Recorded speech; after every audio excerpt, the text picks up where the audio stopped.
A instituição do sábado, Shabat, é um dos pilares centrais da fé judaica, um mandamento divino que remonta à própria criação.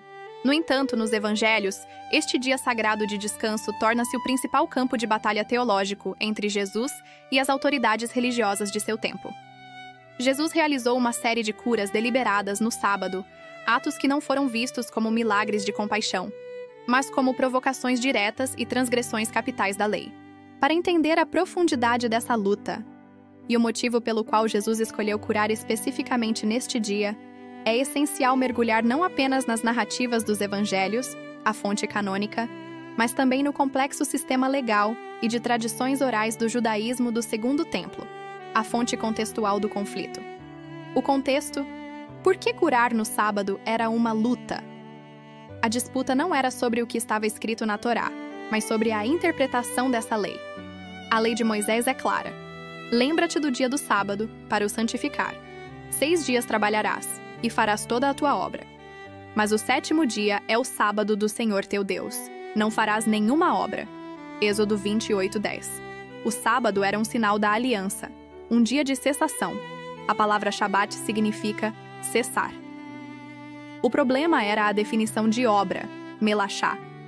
Para evitar transgressões acidentais, os fariseus e escribas desenvolveram um extenso código de leis orais, eventualmente compilado na Mishnah, no Tratado Shabat, que listava 39 categorias principais de trabalho proibido, como colher, amassar, carregar, acender fogo.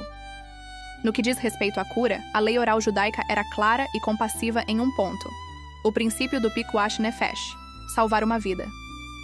A lei judaica afirma que salvar uma vida humana anula absolutamente todos os mandamentos do sábado. A luta de Jesus não era porque ele curava, mas porque nenhuma das pessoas que ele curou no sábado estava em perigo iminente de morte. Eram doenças crônicas, uma mão ressequida, um homem paralítico há 38 anos, um cego de nascença, uma mulher encurvada. Na visão dos fariseus, Jesus poderia perfeitamente ter esperado 24 horas. Ao não esperar, ele estava intencionalmente violando a tradição dos anciãos. Os evangelhos registram pelo menos 5 confrontos diretos sobre curas no sábado, cada um escalando a tensão e revelando o motivo de Jesus. O homem com a mão ressequida, Mateus 12, 9, 14, Marcos 3, 1, 6, Lucas 6, 6, 11. A história: Jesus está na sinagoga e os fariseus o observam.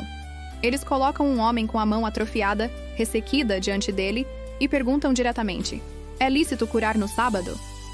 Era uma armadilha legal. O confronto: Jesus muda o foco da legalidade para a moralidade. Ele pergunta: qual de vós será o homem que, tendo uma ovelha, e num sábado, esta cair numa cova, não lançará a mão dela e a levantará? Mateus 12, 11. E então, de forma mais contundente: é lícito no sábado fazer o bem ou fazer o mal? Salvar a vida ou matar? Marcos 3, 4. A ação: diante do silêncio deles, Jesus, olhando-os ao redor com indignação, condoendo-se da dureza dos seus corações, diz ao homem: estende a tua mão. O homem é curado. A reação: os fariseus não celebram o milagre. Eles saíram e imediatamente conspiraram com os herodianos contra ele sobre como o matariam. O paralítico de Betesda, João 5, 1, 18. A história: Jesus encontra um homem paralítico há 38 anos no tanque de Betesda. Ele o cura com uma palavra: levanta-te, toma o teu leito e anda. O confronto: transgressão dupla. Os líderes judeus confrontam o homem curado não por ter sido curado, mas por carregar o seu leito. Carregar um objeto de um domínio privado para um público era uma das 39 melachot, trabalhos explicitamente proibidos. A ação: quando descobrem que foi Jesus quem deu a ordem, eles o perseguem. A defesa de Jesus eleva a disputa a um nível divino. Meu pai trabalha até agora e eu trabalho também. João 5,17. A reação: isso os enfurece ainda mais. Por isso, pois, os judeus ainda mais procuravam matá-lo, porque não só quebrantava o sábado, mas também dizia que Deus era seu próprio pai, fazendo-se igual a Deus. A mulher encurvada, Lucas 13, 10, 17. A história: Jesus está ensinando na sinagoga e vê uma mulher que estava presa por um espírito de enfermidade, há 18 anos, completamente encurvada. Ele a chama e, impondo as mãos sobre ela, a cura. O confronto. O chefe da sinagoga, indignado porque Jesus curava no sábado, repreende a multidão, não Jesus diretamente. 6 dias há em que é mister trabalhar. Nestes, pois, vinde para serdes curados, e não no dia de sábado. A ação, a lógica de Jesus. Jesus o expõe publicamente. Hipócrita, no sábado, não solta cada um de vós da manjedoura o seu boi ou o seu jumento, e não o leva a beber? E não convinha soltar desta prisão, no dia de sábado, esta filha de Abraão, a qual há 18 anos Satanás tinha presa? A reação. Os seus adversários ficaram envergonhados, e o povo se alegrou. O homem hidrópico. Lucas 14:1-6. A história. Jesus é convidado para jantar na casa de um fariseu proeminente, num sábado. É outra armadilha. Eles colocam diante dele um homem com hidropisia, edema severo. O confronto. Jesus toma a iniciativa e faz a pergunta que eles estavam pensando. É lícito curar no sábado ou não? A ação. Eles ficam em silêncio. Jesus cura o homem e o despede. Então, ele usa a mesma lógica da ovelha, do caso da mão ressequida. Qual de vós, se o filho ou o boi cair num poço, não o tira logo no dia de sábado? A reação. E nada lhe podiam replicar sobre isto. O cego de nascença. João 9:1-41. A história. Jesus vê um cego de nascença. Desta vez, ele não apenas fala. Ele cospe no chão, faz lodo, barro, com a saliva e aplica o lodo nos olhos do homem, mandando-o lavar-se no tanque de Siloé. O confronto, transgressão múltipla. Este foi talvez o ato mais provocativo. Na lei oral, amassar, fazer lodo, era uma das 39 categorias de trabalho proibidas. Jesus realizou um trabalho manual óbvio para realizar a cura. A ação.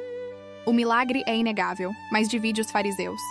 Alguns dizem, este homem não é de Deus, pois não guarda o sábado. Outros, como pode um homem pecador fazer tais sinais? A reação. A investigação que se segue é um julgamento teológico. Incapazes de refutar o milagre, eles expulsam o homem curado da sinagoga por defender Jesus. Jesus não estava simplesmente sendo um rebelde. Ele estava travando uma batalha teológica fundamental. Os motivos são claros e interligados. Este é o motivo principal. Ao confrontar a tradição oral, Jesus não estava se colocando contra a lei de Deus, mas acima da interpretação humana dela. A declaração que ele faz em Marcos 2:27-28 é o cerne da questão. O sábado foi feito por causa do homem, e não o homem por causa do sábado. Assim, o Filho do Homem é Senhor até do sábado. Apenas o legislador original teria autoridade para definir o verdadeiro significado da lei. Ao dizer, meu pai trabalha até agora e eu trabalho também. Jesus se iguala a Deus, reivindicando a autoridade divina para interpretar e cumprir o propósito do sábado. As tradições orais haviam transformado o sábado, um presente de descanso e libertação, especialmente para os servos e animais, como lembra Deuteronômio, em um fardo opressor de regras minuciosas. Jesus demonstra que a verdadeira santificação do sábado não é a inatividade ritualística, mas a atividade restauradora. Curar, libertar os cativos, como a filha de Abraão presa por Satanás, e restaurar a criação à sua boa ordem original, é a forma mais elevada de honrar o sábado. O sábado é um dia para celebrar a libertação, e a cura é a libertação do corpo. Jesus usou esses confrontos para expor a falência moral do sistema religioso. Ele repetidamente apontou que os líderes religiosos tinham mais compaixão por seus animais, propriedade, do que por seres humanos, imagem de Deus. Eles permitiriam trabalho para salvar uma ovelha, um ativo financeiro, mas condenariam o trabalho de salvar um homem. Ao fazer isso, Jesus demonstrou que o legalismo deles não era sobre piedade. Era sobre controle e uma inversão de valores, onde a regra se tornou mais importante que a pessoa. A pergunta de Jesus em Marcos 3, é lícito fazer o bem ou fazer o mal? Salvar a vida ou matar? Expôs que a inatividade deles, ao proibir o bem, era, na verdade, uma escolha pelo mal. As curas de Jesus no sábado não foram acidentes, foram sermões encenados. Elas foram o campo de batalha escolhido por Jesus para lutar contra uma teologia que havia aprisionado o povo em vez de libertá-lo. O motivo dessa luta não era abolir o sábado, mas resgatá-lo. Jesus insistiu em curar neste dia para provar 3 verdades fundamentais: que a compaixão humana está acima da regra ritual, que o propósito do sábado é a restauração e a vida, e mais importante, que ele, Jesus, era a autoridade final sobre a lei e o próprio Senhor do sábado. Aquele que traz o verdadeiro descanso e restauração que o sábado sempre simbolizou.